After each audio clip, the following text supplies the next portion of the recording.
No tere kõigile, Hõbekun siin. Mõtlesin, et võiks täna rääkida natuke, et miks igasugused keskpangad ja pangad ostavad kulda kokku. Et miks ostavad pangad kulda, mitte hõbedat. Tegelikult on vastus väga lihtne, et kuld on esiteks nii palju kallim ja teda on maailmas vähem. Ja kuld on hea inflatsiooni vastu. Hea selline, kuidas öelda, vahend, et kui raha prinditakse kogu aeg juurde ja seda tuleb aina juurde ja see kaotab oma väärtust, siis kulda maa seest välja saada, seda juba nii palju ei tule. Et nii palju kui kaevatakse, nii palju seda on ja nii lihtsalt ongi. Ja ega seda ka lõtmatuseni ei ole. Et aga paber, raha, seda ju prinditakse juba aastasadu kogu aeg. Muudkui prinditakse juurde ja juurde iga päev. Et kuld on inflatsiooni vastu ja sellepärast ka pangad võitlevad inflatsiooni vastu kullaga. Igasugused keskpangad üle maailma ja suuremad pangad, kõik ostavad kokku kulda, et võidelda inflatsiooniga. Aga miks nad ei osta hõbedat? Sellepärast, et hõbe on tööstusmetall.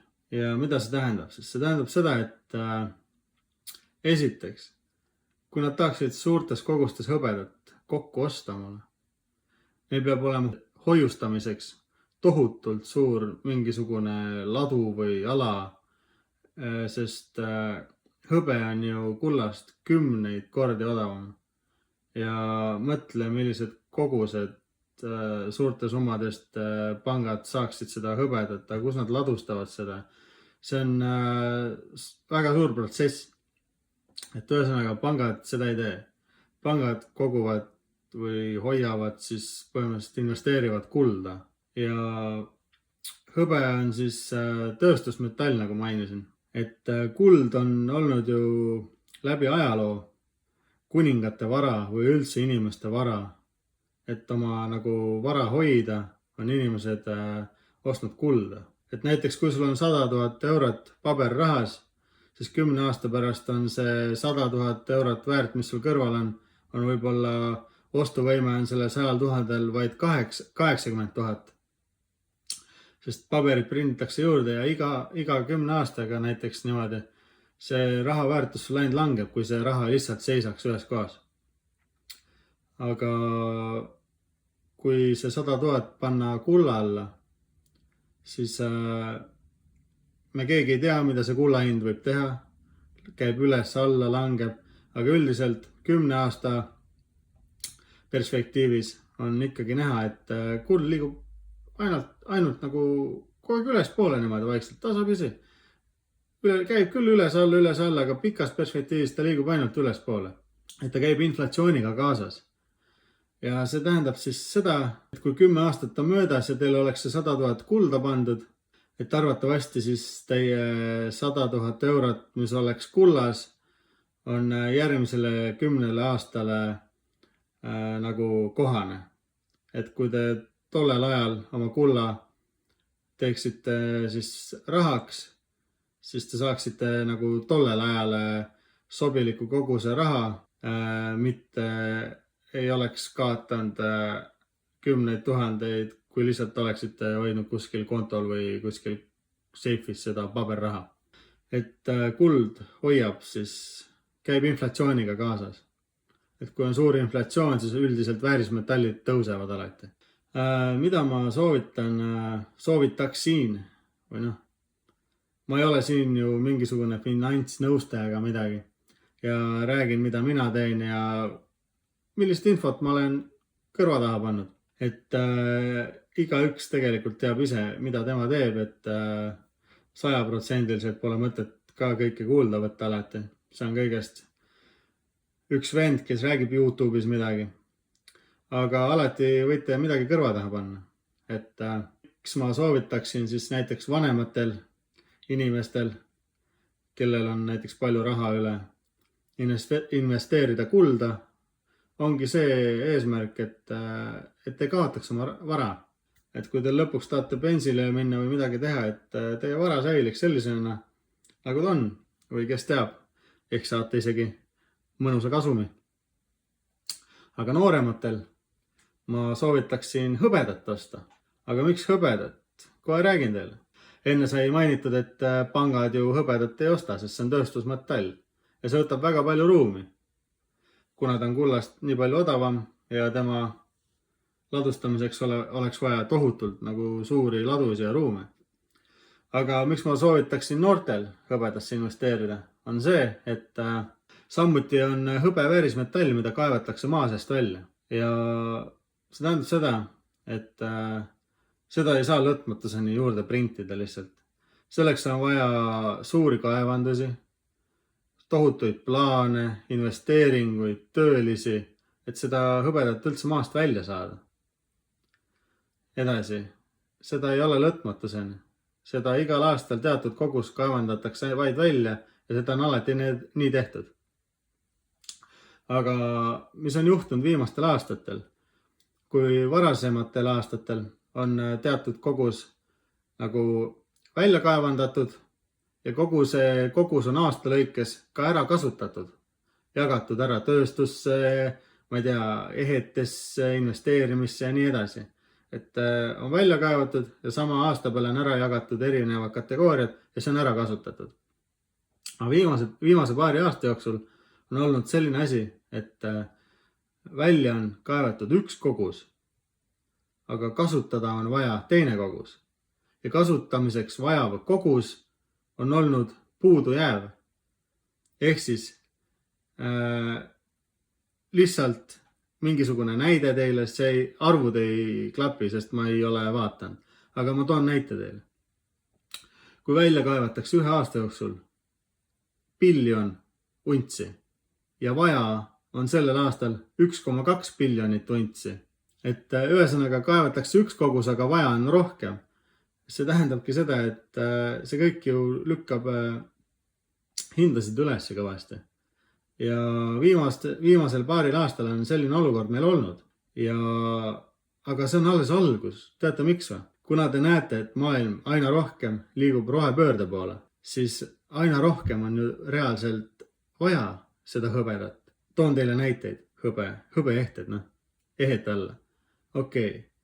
Kiibid, igasugused asjade sees sellised klemmid. Miks need on hõbedast? Hõbe on üks parima sooja juhitavusega. Et seda õudselt kasutatakse igal pool. Ja järgmiseks tänapäev päikesepaneelid tohututes kogustes. Mida rohkem on su päikesepaneelis hõbedat, seda kvaliteetsem see on. Kas teadsite seda? No nii, nüüd teate.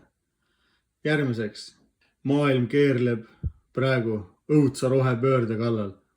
Kõik suured autokompaniid tahavad tohutult teha neid elektriautosi. Just täna oli jälle uudis, et Volkswagen 5 miljardit investeerib mingi elektriauto mingi teema peale jälle. Et see on jõhker lihtsalt, et kõik üritavad täiega minna selle elektri teema peale üle. Ja üks elektriauto aku vajab nii palju hõbedat, et see on jõhker lihtsalt. Lisaks kasutatakse meditsiinis ja neid asju on veel tohutult palju. Aga nagu öeldud sai, et kui juba 2 aastal on tegelikult aasta perspektiivis puudujääk hõbedast ja maailm liigub aina rohkem rohepöörde poole, siis mõelge, kui palju autosi, päiksepaneeli ja asju hakatakse tulevikus tootma. Ja see hõbeda puudujääk võib olla niivõrd suur, et võib-olla mõnes valdkonnas nagu lõpetataksegi hõbe asjadest mingi asja tegemine. Et kuna hinnad võivad minna niivõrd kõrgeks. Okei, see sai räägitud. Aga miks ma siis soovitakski nagu noortele seda? Kuna hetke seisuga on veel hõbe näiteks, võtame siis noorte jaoks investeerimistooted või ehted. Ehet üldiselt investeeringuks ei nimetata, kui sa tõesti ei saa neid kuskilt, ma ei tea, turult või inimestelt kokku ostetud mingi hästi soodsa hinnaga.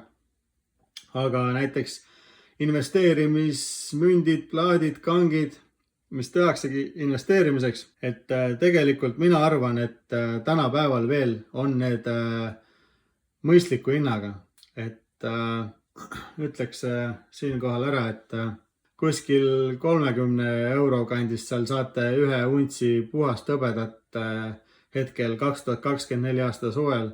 See oleks päris hea.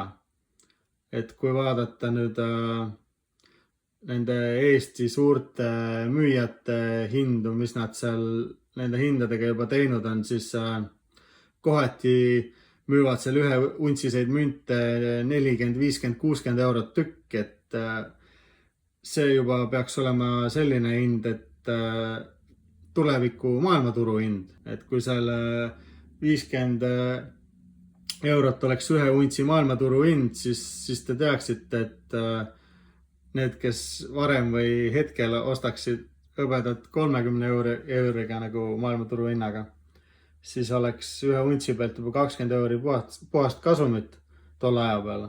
Kui me kunagi peaks jõudma sinna paika, kus hõbe lõpuks hakkab tõusma nii kõrgel. Aga hetkel, kui maailmaturu hind on tõesti seal 25 ja 30 euro vahel, arusaadav, et poed ja edasimüüjad nagu peavad kasumit teenima. Aga röövimine, ma arvan, et see on juba suht ajuvaba. Et praegusel ajal küsida, kui üldiselt seal untsised mündid, nagu ma ütlesin, et seal võiks olla 30 euro ringis või 35 eurot on ju. Et kui sa küsid seal 50 või 60 eurot ühe untsise mündi kohta, et ma arvan, et see on juba päris hull röövimine. Aga samas me räägime jällegi, nagu ma ütlesin, puudujäägist, et me ei tea, mida tulevik toob, siis need hinnad võivad üsna retsiks minna. Ja ma arvan, et praegu on veel üsna õige aeg mõelda kui investeeringut väärismetalle. Et eriti noortel siis, et kes saavadki seal mingit taskuraha või käivad tööl, et pole raske siis, ma ei tea, iga palgapäev näiteks 100 eurot kõrvale panna ja 1, 2, 3 ühe untsist münti omale osta. Et isegi kui saad vaid ühe untsise mündi osta, siis pikas perspektiivis 10 aasta peale teeb see ju üsna suure koguse kokku. Et tasapisi tuleb kuskilt alustada, kõrvale panna, et see on ju, kuidas oleks parim viis teile öelda, eriti noortele, et see on, te ei kuluta seda raha mitte kuhugile. Te peate sellest aru saama, et inimesed, kes ostaksid sellest näiteks alkoholi, suitsu, raiskaksid kuskil pubides, neid kõiki asju tuleb vaata teha mõistlikult. Aga teate küll, inimesed elavad enamus palgapäevast palgapäevani ja kui nad raiskaksid selle raha lihtsalt mingi mõttetu asja peale ära, et kas või 30 eurot sa ostad tanklas mingi 4 kohvit, ma ei tea, mingi kuradi kohvi on seal juba kuradi 50 euro vahel mõnes kohas, et päris ajuvaba on. Et selle raha eest sa oleks saanud, see on põhimõtteliselt raisatud raha. Oleksid saanud untsi hõbedat, aga see hõbedasse investeerimine pole raiskamine sellepärast, sest tulevikus sa ju plaanid selle pealt kasumit teenida. Sa ostadki seda ainult sellepärast, et tulevikus oleks sul see raha, mis sa investeerid sinna, kas alles või siis suures kasumis. Et tegelikult kõik raha, mida te panete väärismetallidesse, ei ole ju tegelikult raiskamine, vaid tuleviku investeerimine. Sest ühel päeval te ju müüte selle oma kupatuse maha ja te saate selle raha tagasi. Aga muudesse paikadesse selle raha toppimine ja raiskamine, sealt te tagasi ei saa ju midagi. Sellepärast ongi nagu miinimum, mis ma soovitaksin, oleks see 1 unts, aga ilmselgelt ka seda on tegelikult vähe. Kui tänapäeval inimene teenib seal keskmine inimene 1000–1500 euroni kuus, nagu see on tavaline keskmine palk, siis mis seal siis 200–300 eurost iga kuu osta omale niimoodi midagi vaikselt või kõrvale panna ja siis iga mingi kvartali tagant, näiteks iga 3 kuu tagant või iga poole aasta tagant ostadki seal mingi pool untsi kulda või 1 untsi kulda või kellel kuidas võimalik on. Aga noored jah, et jah, nagu öeldud sai, siis hõbe, ma arvan, et tulevikus võib päris krõbedaks minna. Ja ärge olge sellised, kes ostavad oma viimase raha eest ja nädal hiljem on raha vaja ja siis lähete müüte sama mündi maha 10-eurose kahjumiga ja siis mõtlete, et ei tasu küll seda lollust enam teha, et ei osta mina enam väärismetalle. Et väärismetallid on ikkagi pikaajaline investeering ja nii on. Kellel on kannatust, seda võivad oodata head ajad, kellel kannatust ei ole, arvatavasti ega midagi tolku ei ole sellest ostmisest ja jääd veel vaesemaks. Aga mis veel? Et mõtlesin, et räägin ka sellest, et miks koolis ei õpetata siis inimestele, lastele nagu rahatarkusi, investeerimise kohta, ma ei tea, kõrvale panemise kohta või üldse väärismetallide kohta niimoodi. Et miks seda ei tehta? Põhjus on väga lihtne. Riigid ja üldse maailmas on ju vaja selliseid inimesi, kes oleks oma antud riigile siis kasulikud. Et aastasadu on ju pandud kirja täpselt mingid asjad, mida sa saad seal õppida, mida sa saad seal teha. Ja neid kõiki asju on ju riigil ja majandusel vaja. On ju vaja meil müüjaid, on vaja koristajaid, meil on vaja arste, meil on vaja kõiki selliseid asju, mingi toru mingi inimesi, lukkseppasi, kõiki neid on ju vaja. Ja neid asju saad koolis õppida üldiselt, kutsekates, ülikoolides, ma ei tea, kus iganes. Et see on sellepärast, et neid inimesi on vaja. Ma nüüd ei ütle, et neil mingi palgad halvad oleks või et ei peaks seda tegema. Muidugi peategi. Ilma nende inimesteta ei saagi elu nagu olla, neid inimesi on vaja. Aga see on ka üks põhjustest, miks koolis ei õpetata rahatarkust. Et mõelge nüüd, et kui kõik inimesed järgiksid oma elu selle rahatarkuse kohta, et ma ei tea, elaksid 50% oma palgast paneksid kõrvale ja ma ei tea, mis iganes on, et põhimõtteliselt ja keegi ei õpiks mingiks arstideks ja müüjateks ja kujutate elu siis ette. Sellist elu ei saa olla. Sellepärast seda koolis ei õpetatagi. Ja üle maailma, eriti Ameerikas käib praegu jutt, et meil Eestis on samuti sama lugu, aga eriti siis hetkel Ameerikas, kuna seal on nii suur inflatsioon ja nii suur riigivõlg, siis üritatakse välja süüa keskklassi. See tähendab seda, et kommunism on tagasi. Ühesõnaga, kui rääkida sellest, siis nad soovivad, et oleks vaid 2 varaklassi. Vaesed ja rikkad. Keskklassi süüakse praegu jõhkralt välja igasuguste maksudega. Nagu meil Eestis. Igasugused automaksud, sõjamaksud, suhkrumaksud, tulumaksud, maamaksud, elektrimaksud, kõike tõstetakse ja mõeldakse makse juurde, et keskklass välja süüa. See tähendab seda, et palgad ju väga ei tõuse. Te ju näete, et isegi kui su palk seal tõuseb 50 eurot, asjad poes juba on läinud mingi 150 eurot kallimaks. Makse tehakse juurde ja inimesi üritatakse keskklassist niimoodi välja süüa. Inimesed varsti peavad hakkama oma suvilaid maha müüma. Keskklass, ma mõtlen siis keskklassi praegu, kellel on vahendid, et elada lihtsalt mõnusalt ära. Inimesed hakkavad oma autosid maha müüma.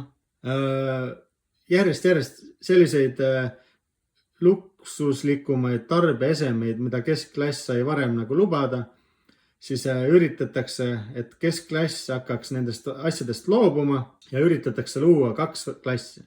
Vaesed ja rikkad. Ja nüüd ongi sinul, kallis keskklassi inimene, või miks mitte, kui sa oled vaene, siis ma ei tea, võta kokku ennast ja kuula. Et praegu on veel üks viimaseid võimalusi siin lähiaastatel hakata mõistliku hinnaga midagi veel kõrvale panema.